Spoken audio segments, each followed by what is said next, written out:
Salut toi! Aujourd'hui on se retrouve dans une nouvelle vidéo de mon calendrier de l'Avent et je vais répondre à une question qui m'a déjà été posée.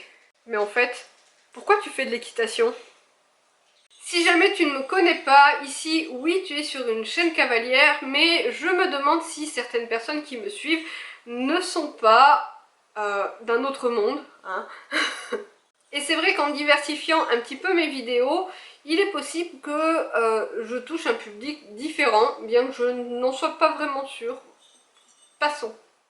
Je vais tout de même répondre à cette fameuse question, pourquoi l'équitation, en te racontant un petit peu comment j'ai commencé l'équitation et ce qui s'est passé pendant toutes ces années. J'espère pour toi que tu as un petit goûter, un chocolat chaud, quelque chose, parce que là je m'apprête à te raconter 30 ans d'équitation, ou presque.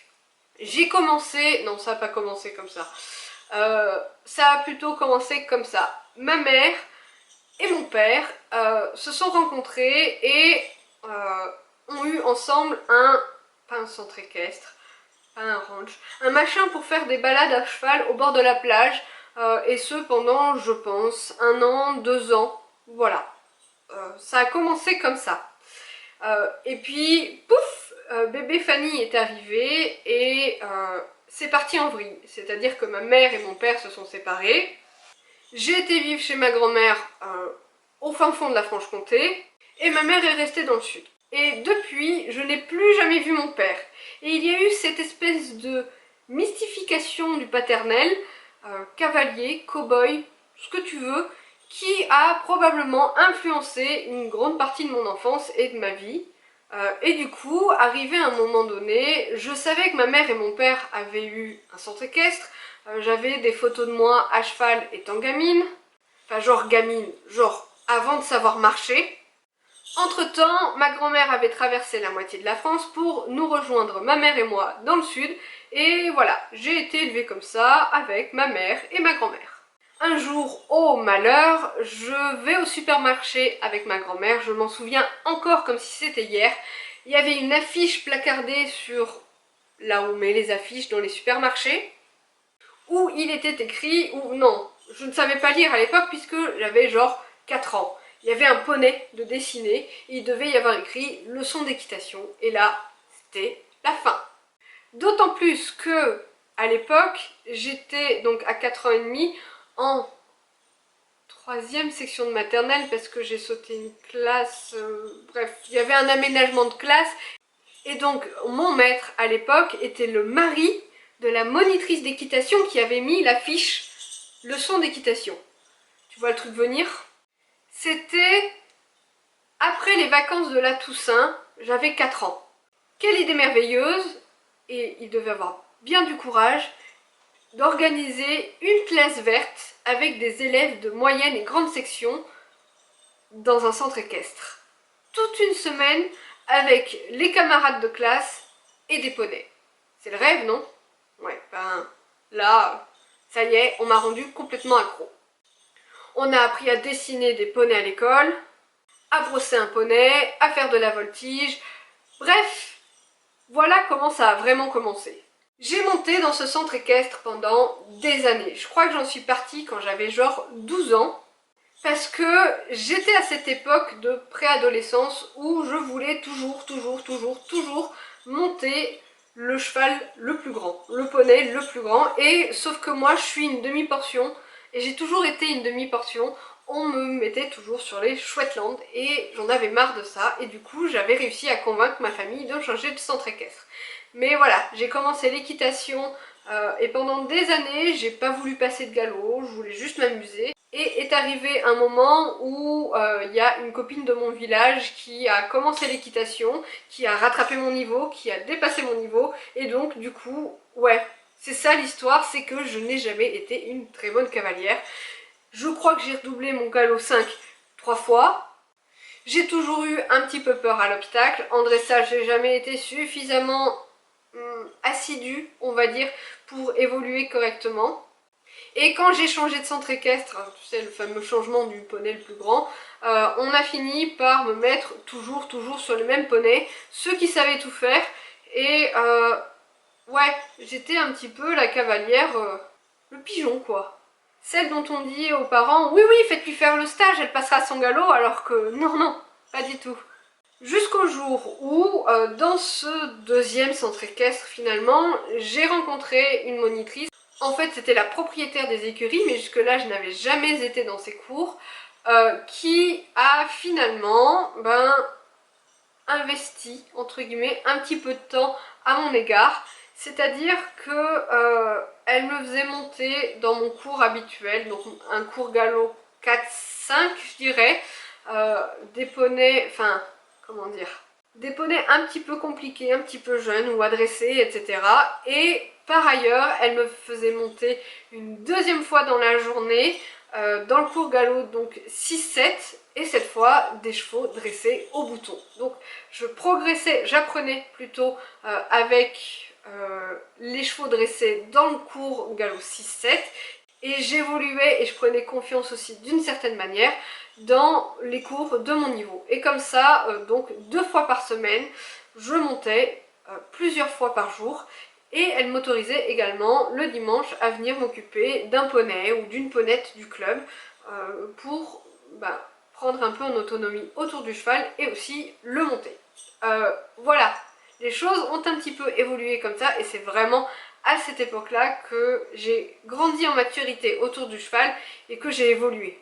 À cette époque, je me suis vraiment rattrapée, hein, puisque j'ai voulu commencer à faire du concours, j'ai passé mon galop 6, mon galop 7, je m'éclatais, hein. Disons que vraiment j'ai eu la chance de passer mon galop 7 sur des chevaux dressés, et c'est ce qui est supposé arriver, hein. Normalement le galop 7 c'est l'application du savoir-faire équestre sur des chevaux qui savent faire, hein.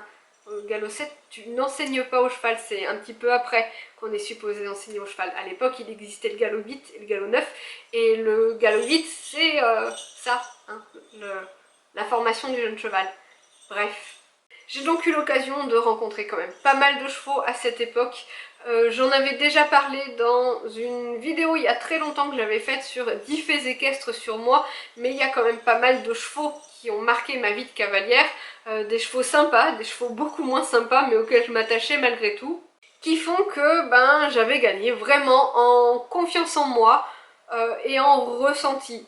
J'étais toujours pas bonne cavalière, hein, mais je commençais à avoir un petit truc, tu vois. Et malheureusement, à ce moment-là, cette fameuse monitrice a vendu son centre équestre à à quelqu'un d'autre.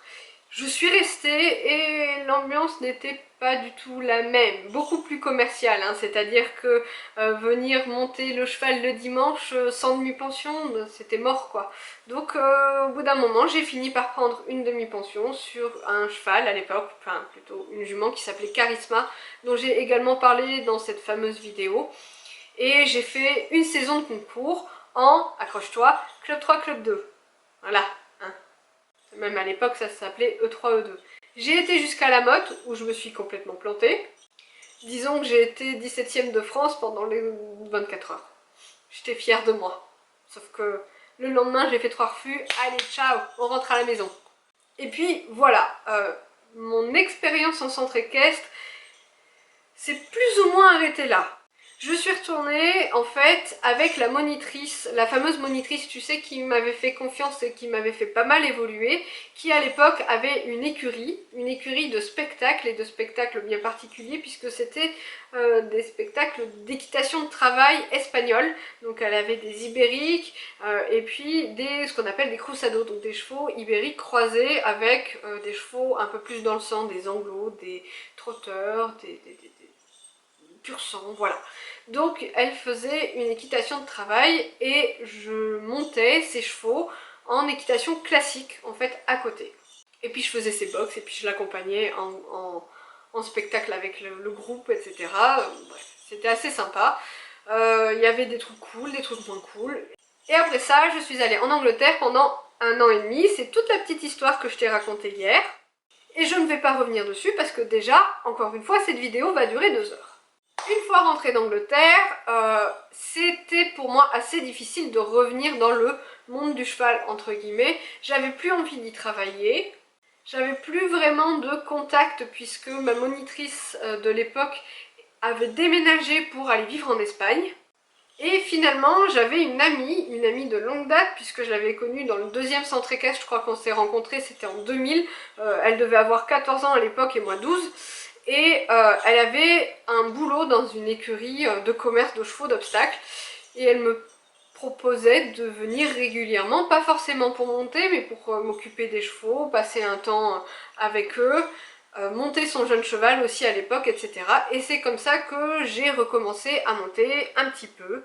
Et c'est vrai que pour pouvoir remonter à cheval assidûment, il m'a fallu trouver un boulot, 2 boulots, 3 boulots, enfin des petits jobs à gauche à droite.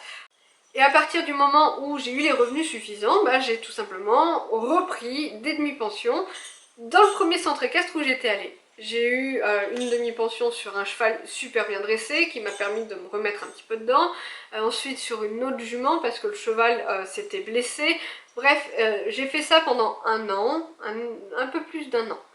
Et j'ai juste arrêté au bout d'un moment parce que malheureusement mon équitation dépendait de mes revenus financiers. Et si tu as suivi ma vidéo d'il y a quelque temps sur mon métier et comment j'y suis arrivée, tu as dû comprendre qu'il y a eu des hauts et des bas. Hein. Et du coup, bah, le poney aussi, il y a eu des hauts et des bas. J'ai eu une grosse période à vide dans l'équitation, mais aussi et surtout parce que j'ai eu une drôle d'expérience. Tu te souviens de ce paternel jamais vu, un petit peu mystifié en version cow-boy? Eh ben, il est mort. Voilà, un jour on m'a appelé, on m'a dit « Votre père est décédé ». Ok. Entre-temps, j'avais eu un petit peu des contacts avec lui. Effectivement, il aimait les chevaux, il en avait plusieurs, mais il était tellement sur sa planète marginale qu'à part les chevaux, vraiment, j'avais l'impression qu'on n'avait rien en commun et je ne savais pas trop quoi lui dire. Sauf que quand il est mort, ben il m'a laissé 6 chevaux sur les bras. Dont un bien particulier, son cheval de tête, qu'il voulait absolument, absolument, absolument que je garde et dont il fallait que je m'occupe. Sauf que à ce moment-là, j'avais mon petit job là, à la Croix-Rouge. J'étais payée 450 € par mois. Et que j'ai eu beau tourner et retourner toutes les choses, toutes les situations possibles dans tous les sens, ça l'a pas fait. Je suis allée voir le cheval en plus, et même à la rencontre, ça ne l'a pas fait. Je savais que j'ai vraiment vu ça à l'époque comme une belle opportunité, une façon de mon père de me proposer, enfin de me donner l'occasion de pouvoir accomplir un rêve en quelque sorte, c'est-à-dire être propriétaire d'un cheval. Et en fait, ben, ça ne l'a pas fait, parce que même avec le cheval, ça ne s'est pas bien passé, dans le sens où c'était un entier, il était au milieu des juments, il a fallu que j'aille le chercher, il a massacré le camion que j'avais loué, etc. Passons.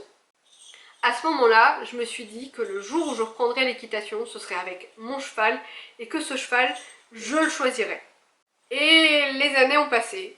1 an, 2 ans, presque 3 ans. Nous avons déménagé en Charente-Maritime et puis la suite de l'histoire tu la connais un petit peu puisque je l'ai déjà raconté depuis le début de ce calendrier de l'Avent. C'est aussi le début de l'histoire de la chaîne YouTube, c'est-à-dire que un jour que je traînais sur le bon coin, blablabla, bla bla, j'ai trouvé un poney palomino et puis bah voilà, on en est là. 6 ans et demi après, le poney palomino est une tête d'affiche sur la chaîne YouTube.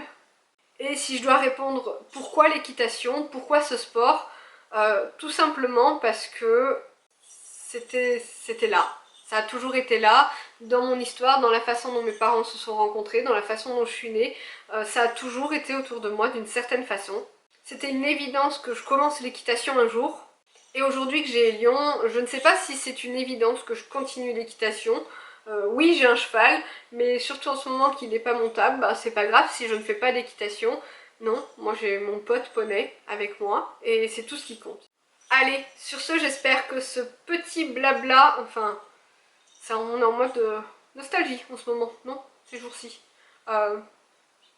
Est-ce que ça te plaît au moins? Je suis pas sûre. Hein. Vas-y, dis-moi dans les commentaires ce que ça te plaît et surtout, dis-moi pourquoi toi tu fais de l'équitation. Allez, à demain!